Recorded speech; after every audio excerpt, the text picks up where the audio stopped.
Men's Health is one of the country's fastest growing clinics, and they focus on men's wellness, providing customized solutions with professionalism and privacy in mind. Testosterone optimization, weight management, vitamin injections, and shockwave therapy are just a few of the many things they offer. Restore your energy and rediscover confidence with the help of Game Day Men's Health, because every man deserves to feel his best every day. Visit them online at GameDayMen'sHealth.com today or in person at one of their 2 locations in Omaha. A lot of businesses say they're family focused, but when tough situations in life arise, the business wants anything but your best interests. James Enterprise Incorporated is hiring, and they will always treat their employees like family, just as they do their customers. James Enterprise Incorporated is hiring Class A and B CDL drivers, a shop tech, and a diesel mechanic. If you're looking for a career with a company that goes above and beyond to value you and your family, apply today at jamesenterpriseinc.com or call 402-432-6740. Play ball! Ready for summer fun and ballpark vibes? Bring your pack to Haymarket Park for a thrilling season of Lincoln Salt Dogs baseball and unleash the fun. From May through August, the Lincoln Salt Dogs will be playing and the park will be popping with all the food, drinks, and fun you need for the perfect night out. Grab your friends, family, and coworkers and make plans now. Visit saltdogs.com to secure your tickets. Come on out to the park and unleash the fun. Hi, Sean Callahan here for Copple Chevrolet GMC, and they're having the biggest hail sale they've ever had. A huge opportunity is at your front door right now. Some of these cars we're fixing, some we're not, and some it's totally up to you. New Sierra starting at $15,000 off list. New Canyons at $8,500 off list. New body styles on the Acadias, $3,000 off list. You need to hurry as there's going to be a lot of people heading to Louisville. Check us out at copplecars.com. Stock numbers G121492, G187747, and G196599. Attention! Acres is cutting interest rates and offering great deals below market value on the largest selection of used inventory in the nation. For a limited time, Acres is offering interest rates as low as 2.9% on our late model John Deere ag equipment. Acres' low interest rates, along with our below market prices on select John Deere used planters, tractors, sprayers, and combines, makes it a great time to upgrade your equipment for the 2025 season. Visit acres.com for details. That's AKRS.com. Offer ends May 31st, 2025. Subject to approved financing. Offer may change at any time without notice. This is Lincoln's home for sports talk on the FM dial. Also online at theticketfm.com. On the internet, KNTK FM Firth, 93.7 The Ticket. At Parkview Animal Hospital in Lincoln, it's not just their professional care that sets them apart, but their warm staff and state-of-the-art facilities. Whether it's for a routine checkup or a comprehensive medical procedure, at Parkview, your pet isn't just another number, but a valued member of their caring family. Visit them at PAHLincoln.com today and in person just south of 14th and Pine Lake Road. Parkview Animal Hospital, your pet, their passion for happier, healthier, furry friends. Make sure you tune in every Saturday from 11 to 12 for all things youth football with Tank Perry and Jim Sandman. Learn how the game of youth football has grown in and around the capital city with coaches, athletic directors, and league commissioners telling you all about it. It's all things youth football with Tank Perry and Jim Sandman every Saturday from 11 to noon right here on 93.7 The Ticket and theticketfm.com. This is Bill Mitchner, Executive Director of Lincoln Lighthouse. Did you know Lighthouse provides multiple programs for students such as one-on-one tutoring and mentoring, as well as pro-social skill exercises, while providing them a nourishing meal and a safe space during all months of the year, even during school breaks? Learn more or contribute to Lighthouse at lincolnlighthouse.org today.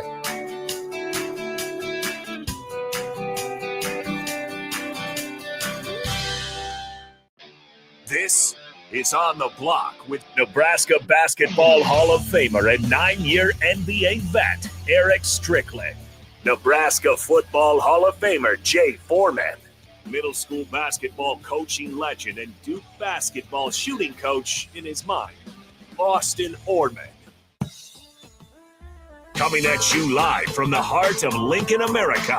On air and online at theticketfm.com. Sponsored by the Mercado by Certified Piedmontese. This is On the Block with Erick Strickland, Jay Foreman, and Austin Orman.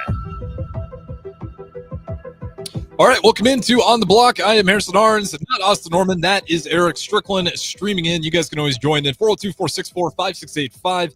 You put a face to the voice, Facebook, YouTube, X, Owl Channel 961. a somewhat shortened version of On the Block today. It's only got the one segment, and then we were back with some more state high school baseball. But Erick Strickland, how's it going on a Friday? Yeah, I got to see you yesterday, my friend. We had a really good time with Samaki Walker on WTF We Talk Facts. But I'm here with you to just bridge the gap for the state baseball tournament as they're making their transitions to the next game. So it's always a pleasure to see you, my friend. Absolutely. And hey, real quick, what did you like the WTF shirt I got you? I did. I was wearing it last night. I like the collar fit. The collar is key on those shirts, and I appreciate you guys looked into the collar. And that was a nice fit. I got thrown on the wash. Got to get some wrinkles out. Not gonna lie, but great fit. I encourage everybody. I think are they on the shop yet, Strick?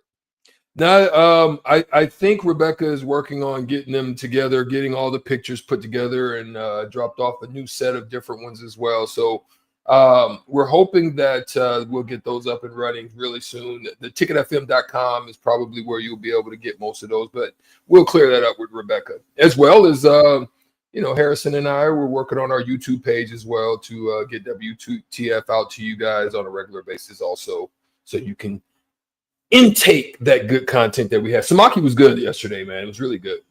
Yeah, Samaki, I think I remember once, maybe you had him on before, but great episode. You guys can go back, rewatch it. He joined us in the second and third segment.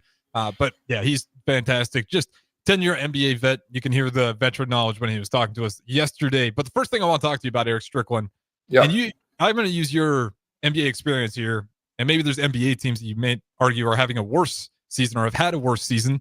But the Rockies right now, we just barely scraped on the final segment of the captain. The Rockies are on pace for 26 and 136 overall record. Currently, they only have 8 wins and 8 and 42 start. That is on pace for the worst MLB season in history. But it is on pace right now, the worst season we've ever seen in the first 50 games of the MLB. Erick Strickland, is this the worst pro season we've seen by any league? I mean, that's a tough one. It is very dismal. I mean, I think the thing that is unique about baseball, obviously, is you play a tremendous amount of games, right?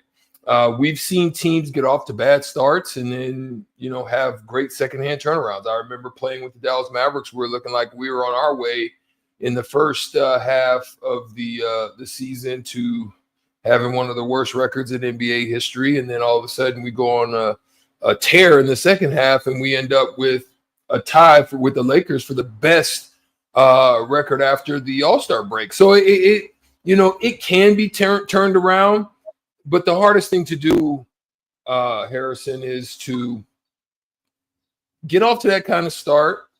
We saw it with the A's, and this is kind of, I think there's a dynamics that sometimes lead to it. Sometimes it's you're fresh or an expansion team. You saw that with the Miami Heat early on. But then you've also seen how expansion teams have done very well because of the changes in their collective bargaining agreement. Yeah, NHL's the best example. It actually can put you in a good position. You're going to get good veteran guys that people are trying to dump with salary, and then all of a sudden they end up in an expansion draft, and they end up with you, i.e. the Las Vegas Knights. The Knights.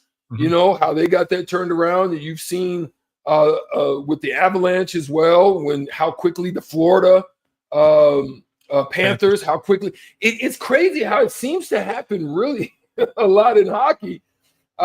Baseball is pretty tough. Whenever you kind of expand it's kind of tough because it's just so many different things with the minor league system, and then the veteran guys, you don't know who you're actually going to get sometimes. But it worked out well for the Marlins. They were able to pull it off and get a championship. But this is very dismal. It's very bad. It doesn't look good. The outcomes don't look good. But there's others that I think could be in the running for that kind of award. And you're looking at the 2008 Detroit Lions, for example. Yeah. 0-16. Yeah. That's one you've got to look at. And again, we're talking about a short win-loss record of 16 compared to how difficult it is to go. But if you want to talk baseball, I mean, you got to go all the way back to 1935. You got to look at the Boston Braves. They had a 40-year-old Babe Ruth at that time who was looking to get on the redemption trail, and he finds himself on the Boston Braves, where they finished 38-15 back in 1935. So that's pretty dismal if you're looking at it for basketball. I mean, Pistons have had their fair share as well. They were on the verge, I think it was last year, of combining 2 seasons together, but for the longest congruent losing streak, combining the end of the season and the beginning of the next one. And I think they actually tied it, the record for the longest losing streak from a franchise. But yeah, this one, I mean, it's the brutal part about baseball, as you said it before, it is just such a long season that if it does continue, that's a long summer for Rockies fans. A lot more losses to come their way. Like maybe some things change out, but just a really, really tough start. And also, as one of our fixtures points out, their division is just loaded with heavy hitters. It's just not a good time for the Rockies. I don't really see them coming out of it. Be curious to keep an eye on it, see if they do maybe catch that record for being one of the worst teams in pro history. But with that being said, since you are the NBA guy, Strickland, we only got one segment. I want to get to NBA playoffs. And first, I want to start with just Thunder being up 2-0. Were you shocked at all to see the Thunder pretty comfortably, I will say again, come off with another win at home? No. Again, man, you're talking about a team. All they've done is made the adjustments. You know, you got to be honest. You got to give Denver credit. Denver jumped out on him a little bit, made it tough. But not only the lessons that they've learned out of the year before, you also have great coaching there. Just their whole staff. Their whole staff really can go and break down film. They can go and look at their roster. They can make changes and adjustments, which you saw they made with, really thrusting Caruso into a larger role. Mm-hmm. And they're just going to make it tough on you. And if you're not going to have big shot makers, which the Thunder do, but they're taking that one away. You saw that they stepped it up a little bit, which I said they had to do. Big games have to come out of McDaniel, and he gives it to you. Mm-hmm. Solid game, 4 for 8. You get nothing from Gobert. He doesn't even hit a double-double in 30 minutes of any sort. You got to get that from him. He's got to have, if he's not going to give you points, he's got to give you a high level he's got to give you Dennis Rodman, like, no, he may not get that high, but dang near up. He's got to give you 15. He's got to be the guy he's known for. He's got to be the guy he's known for. Like, we don't expect points, but be the defensive player of the year for us. Exactly. Protect the 3, 4 blocks. And then you're so in essence, you have Anthony Edwards, who was more aggressive, still 1 for 9, 32 points on the game. But then you get nothing out of the point guard. This is why I've talked to, in talking with Samaki and others, I've said, even Austin, I said they need a point guard. They're going to need maybe a De'Aaron Fox type, somebody who that when things get rough or get tight, he can go get you a bucket. He's 1 for 6. He gives you nothing. And then if you have McDaniels go for what he did to play better, be more aggressive, you get nothing out of Julius Randle, which ultimately you're going to end up with an L because you don't have the same depth that they do. I was going to mention Julius Randle as well. He was 2 for 11. Edwards, much more aggressive. He takes 26 shots, and he did have a better game. But like you said, just the point guard production has been rough. And Mike Conley certainly way past his prime at this point. You just don't really ever feel too confident when he's out there. What does this sound if, like, you want to really make the Timberwolves finals contenders? I think this is the move you need to make, and you have the assets to do it. Is it the right move to see, and you can try to pry LaMelo Ball out of Charlotte and bring him to the Timberwolves? I think that's too much headbutting with Anthony Edwards and how they're using him. But you have to be able to put him off. I think he's over ball dominant. So I don't know if that worked. Now, if he was probably a little bit older and there was probably a little bit more humility that he can back off on his game, like like you would need him to be a KD or even a LeBron type who at times didn't mind deferring to Dwayne Wade or has a deference to Chris Bosh, will allow Ray Allen to get off. You have to have somebody like that, I think, to go on that team. So I don't know if LaMelo would be the right. I don't know if they butt heads though, because like I get what you're saying, but I mean, if you're Anthony Edwards, the proof's in the pudding. You took another loss to the Thunder team, and that point guard spot is obviously a glaring hole. If it's not LaMelo Ball, give me another point guard then. I just think that's the best bang. Give me Drew Holiday. Give me Drew. You definitely be one of the best defensive teams. You add Drew to that roster on top of everybody else. And I think Drew's a capable knockdown guy. He doesn't mind deferring. I would even say give me a Darius Garland. Somebody like that. Really good 3-point shooting. He'd certainly help your floor spacing more. I guess for me, I just think the one thing that I think the Timberwolves need a little bit more is that playmaker. And that's why I like the idea of LaMelo Ball. Because to me, he's that quintessential point guard playmaker. You might have to battle with the usage rate a little bit, but I think both guys being young. I would take Fred VanVleet. Who? I would take Fred VanVleet. You see what I'm saying? Those are the type of players that I'm talking. They're capable. Fred VanVleet, he's one of the main persons. Jalen Green did not show up. Fred VanVleet played amazingly in their series. Had it not been for Jalen Green not showing up, they might have been able to give it a run. Mm-hmm. You see what I'm saying?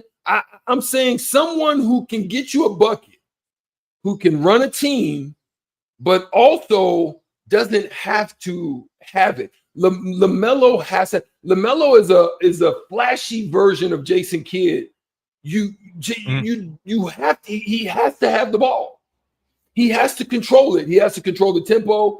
And I just don't know. You just look at. I mean, you may be right, but I don't see it. I personally don't. You know what? It's just I'm gonna be dying on this hill forever. To me, LaMelo Ball is the biggest wasted career we're seeing right now in the league. Tyrese Maxey. I take him. I feel like I genuinely feel like LaMelo Ball is just criminally underrated, and I think a big part of it's just on the horn. Like if you just go watch his games, you can talk about the usage rate, and maybe that might be a bit of an issue, but it's like I just see that playing together. He's instantly going to make your team better, and he has a lot more uniqueness to his game that's going to be tough to counter. It's the same things that kind of make players like Jokic great, where even if they're not shooting the ball great, it's the extra passes, the passes that they're 10 steps ahead of you on, that you can break out and keep teams from building massive leads while you're in an offensive drought, because you're just finding wide open layups, fast break opportunities while you're bricking everything from three, but your playmaking still good enough to where you're doing just enough to stay in the game. That's where I'm at, Melo Ball. I could be wrong. Maybe he just never really becomes that player, but I will say this. If he stays in Charlotte, it's not that he's not that. I don't think you're off on that. I don't think he's not a tremendous player. I think team fit matters. Like if you threw him on a Detroit team, I like it. Okay. You threw him on the Houston team, I like it. You see, it's just certain combinations. I just don't know. I think if you even threw him on Denver, I think he would defer. I think he needs someone like a Jokic to not do what he's doing out. He's going to need someone that's an alpha to not just be out there willy-nilly. You know what I mean? And I'm not saying that's why he needs to get out of Charlotte, though. It's like you're kind of letting him just do it too is the problem. It's like he is the show, and he knows that. So and part of it is like he's the best player on their team. There's no question about that. And the other part of it is like Charlotte's just, be real. If you're a Charlotte fan, you're probably going to the game to watch LaMelo Ball because you're hoping for a win and everything. But I'd imagine most of them are there just to kind of watch the flashy play that is LaMeloAll. But I really do think, if Silver wants to get some more money, value, and a star player, he's going to be traded. He's going to be traded this summer. He's going to be traded. I think he's going to be traded. I would like that. I just like seeing him in a different jersey. Charlotte's just, even when Kemba Walker was there, it just feels like it's just a place where point guards' careers never take off. They'll be good. They'll maybe get some all-star selections, but they'll never actually be serious contenders. We do got a game tonight, though. Pacers, Knicks. Erick Strickland with about 7 minutes left. What are your thoughts? This is do or die. I really do believe that. I think if they allowed the Pacers. I can't remember the new name of the arena now. Like I said, I remember when it's Conseco Fieldhouse. So when I look at this game, the thing about it is you just don't know where they're going to come from. Like, even if you go back and you break down your film and you look at it and you start to weigh into it as what they did to in the previous game, how they were able to make this comeback. Who was it that hurt you? And you start trying to focus on Neesmith, and you start trying to focus on, then all of a sudden Obi Toppin, who hasn't really done much, he comes out of nowhere and he goes for 25 on you. And then all the other guys do their thing. You see what I'm saying? So they're a team that literally they don't care. They don't care who shows up, shows out. It's however it's going and however it's flowing in this specific game. And so that's as good as Thibodeau is and as good as their defense is. And they're still stuck in one quagmire, and that's we have a short bench. So Indiana's going to throw different things at you. They're still going to play at pace. They're going to keep running. You better hope you don't turn the ball over. I think the Knicks in this game is going to have to dictate tempo. And if it gets back to old Knicks style, if Thibodeau wants to, make sure he walks out of there with a 1-1, you might want to go back to the old Knicks style and make this game ugly, Bubba Sparks, and basically turn this into the old school 91 to 96 game. Don't let it get up. Don't let it get up in there. It's not going to be good for you. So yeah, I think that's the blueprint for anybody playing the Pacers. It's like, just don't let him go up and down the court. Like, if you're playing the Pacers, you want to think old school, at least in my mind, when you're playing the Pacers. But, especially knowing Rick Carlisle and what he's been doing with the Pacers for, it feels like the past 5 years. I mean, it's just been up and down, run and gun. That's the team. That's how they like to play. If you're the Knicks, you really want to slow it down. And I do think if you're Karl Anthony Towns, see if you can take advantage of Miles Turner early. You get Miles Turner in foul trouble, all of a sudden that Pacers defense, which is already weak at times because they put so much focus on offense, becomes really weak without their elite rim protector and Miles Turner. And then Karl Anthony Towns, especially if he's on that day, it just becomes a field day for him. And if Miles Turner needs to be on the attack. He gets an easy double-double if he can attack Turner early. I think that's really going to be the key matchup throughout this entire thing. It's always the third or fourth guy that seems to be the key matchups in this one. Even game one, it was Aaron Naismith, who, if the Knicks spend too much energy and focus on Naismith, Halliburton or Siakam will go off, like you said. Right? But I mean, give me the guy for the Knicks. Give me the unsung hero. I said obviously Karl Anthony Towns, but give me a guy that you think needs to have a big game if they're going to win this series, or a few big games even throughout the series on the New York Knicks roster. If I'm really going to go down and look at this roster, I think you want to have a solid game out of Bridges. I think the one you really want to kind of raise his level, because you do have a short bench, I think you got to go with Josh Hart. I think Josh Hart's got to play above his level. I think OG Anunoby's fine. Brunson's going to do his thing. I think Cat's got to be on the attack. I think he can't be on a settle, stay out, pick a lot of pick and pops. I think he's got to put stress on the defense a little bit more, and I think that's an important thing that Cat's got to be able to do for them. Yeah, I like the Josh Hart one. That's my mind too. He's not going to be taking a ton of shots, but he's going to, I think, have to be that guy to hit some really timely shots for this Knicks offense, because obviously they're going to be loading up on Brunson, and Josh Hart, he's the guy that finds himself open quite a bit in the corner if they're moving that ball well. And the other guy, it's kind of interesting, is Cameron Payne. When he was on the Suns for a bit, I really thought Cameron Payne was going to be an excellent starter for years to come, and he only got about 9 minutes. That's another area for that Knicks bench where, what do you see in a guy like Cameron Payne? That's their fault. I like him. I didn't even add him in there, Harrison, because of that reason. Because I just know Thibodeau. They're bullheaded. He is Van Gundy 2.0 with just the defensive mindset that he brought to Van Gundy. That's really who he is. So I hear you. I feel you. And I agree with you that I think Cameron Payne could also be a good addition, or a spark plug, or a little bit of their Vinny Johnson.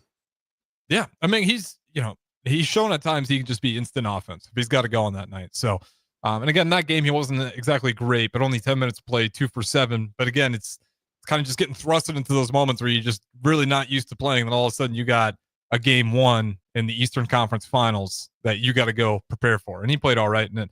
But like I said, that one later tonight. And if the Pacers win this and they find themselves up 2-0, I mean, is the series, if it gets 2-0 lead, does it feel like it's pretty much going the Pacers' way at that point? I think it's trouble because they're gonna. I'm telling you, they play exceptionally well in Indiana.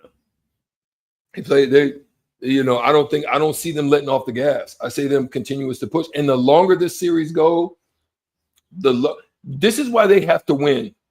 They need to try to shorten this series. If this series goes long, I think they start to wear themselves out. Yeah. I mean, and that you're right. That Indiana Pacers home crowd. Yeah. I think you can make a serious case top 5. Like they are about it in Indiana, especially with the Fever playing right now. Indiana's becoming a basketball city right underneath everybody's noses as the Pacers are turning up, and obviously the Fever with Caitlin Clark and the hype they have going over there. All right, Strickland, we do got to get out of here as we're getting close to some more state high school baseball, but I'll leave you with this, a little bit of trivia for you, because we did get the MVP announced. It was Shai Gilgeous-Alexander. Can you name me the last American MVP?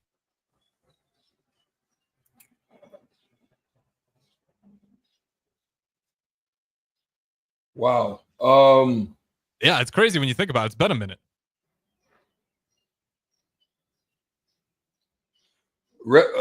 No, that would have been a long time ago. Steph Curry? Nope. Westbrook? Nope. Wow. You're thinking in the right mindset with Curry, though, on how he got that MVP. Ooh. Rockets. Think Rockets. Harden? Yeah, 2018 Harden. Wow.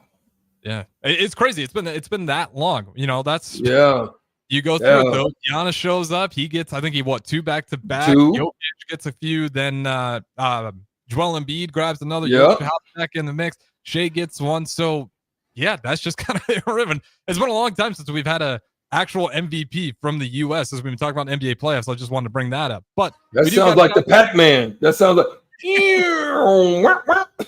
Unfortunately, it does on our spot of the water here. But Erick Strickland, appreciate it as always. A shortened version of On the Block today. As I said, we'll be back with some more Class State Championship baseball, high school baseball at that. Nick Sainert, Austin Orman down there. They'll join you next. Harrison runs the 1s and 2s. Appreciate you guys listening. We'll talk to you in a bit.